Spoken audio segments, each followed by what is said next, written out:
Hey, what's up, guys? Roger here. And yes, I just walked out of the theater after watching Captain America Brave New World, the first Anthony Mackie-led Captain America movie.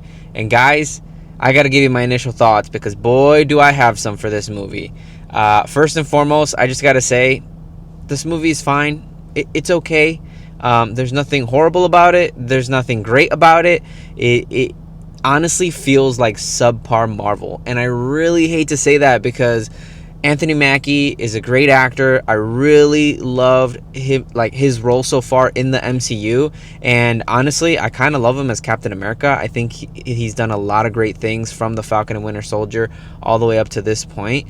Yeah, guys, I gotta say this movie suffers from a lot of lazy writing.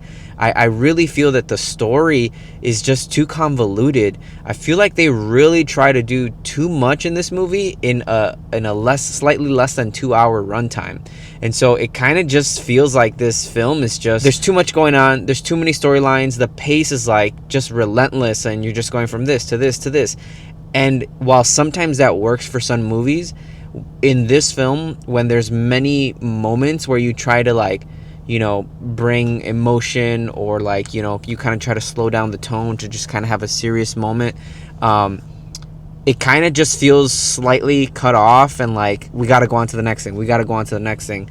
And with that, there comes quite a few I don't want to say plot holes, but like when a writer just kind of wrote himself into a hole and it's like, well, we need this to happen, so he just survives it, or like, well, we need this to happen, so he escapes. And so like there were so many moments in this movie where I was like, bruh, like this person would have died. Like, bruh, like this would not have happened this way. Like you clearly needed to write yourself out of this hole that you wrote yourself in. And so that's why I say that there's a lot of lazy writing. And it was really disappointing to see because with this movie, I was really hoping that Marvel would turn the ship around. And unfortunately, I have to say that it reminded me a little bit of Multiverse of Madness, which I really disliked. It's not as bad as that movie, but in the sense that like there was just so much going on and you try to cram all of it into one film when I feel like you could have just narrowed down some of the plot points and just like focused on those rather than being like, we gotta hit this and we gotta hit this. And one other random thing that like I'm surprised that was even an issue is that there's some like, I want to call it green screen usage, but it's probably more the volume if you're familiar with that technology that Disney uses, where like you can just tell that the character that's in frame is clearly not in the same room or not in the area or location that they're supposed to be. Like you can clearly see that the background is fake and that character is like in a studio, and it's so crazy to say that because it's not CGI. The CGI is pretty solid, especially on Red Hulk. Like Red Hulk looks phenomenal and like they did a great job. Obviously they had to.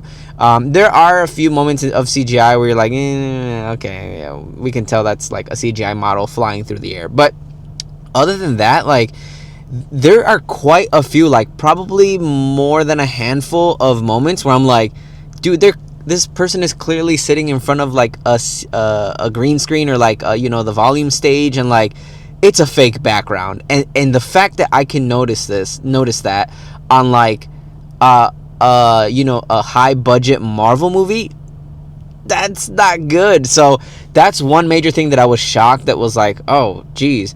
Other than that, guys, I don't want to completely crap on the movie. It had a lot of cool action, it had a lot of nice scenes, and honestly it was nice to see Marvel characters back on the big screen, right?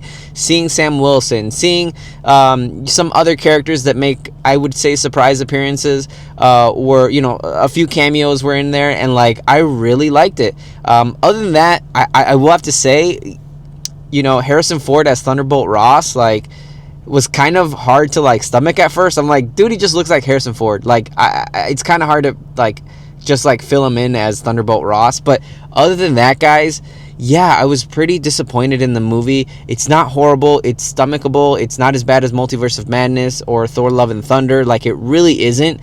All I can say is this movie is fine. I think it is worth going to see in the movie theater. I don't feel that you have to see this in Dolby or that you have to see it in IMAX. I saw it in IMAX, and to be honest, it was like okay? So maybe save your premium dollars for another movie, but still worth going to see in theaters. So yeah, check it out, make up your mind on your own, and yeah, those are my initial thoughts on Captain America Brave New World. So see you guys in the next one. Hey everyone, thanks for watching. Please like and subscribe, and stay tuned for what's next to come on the Real Breakdown.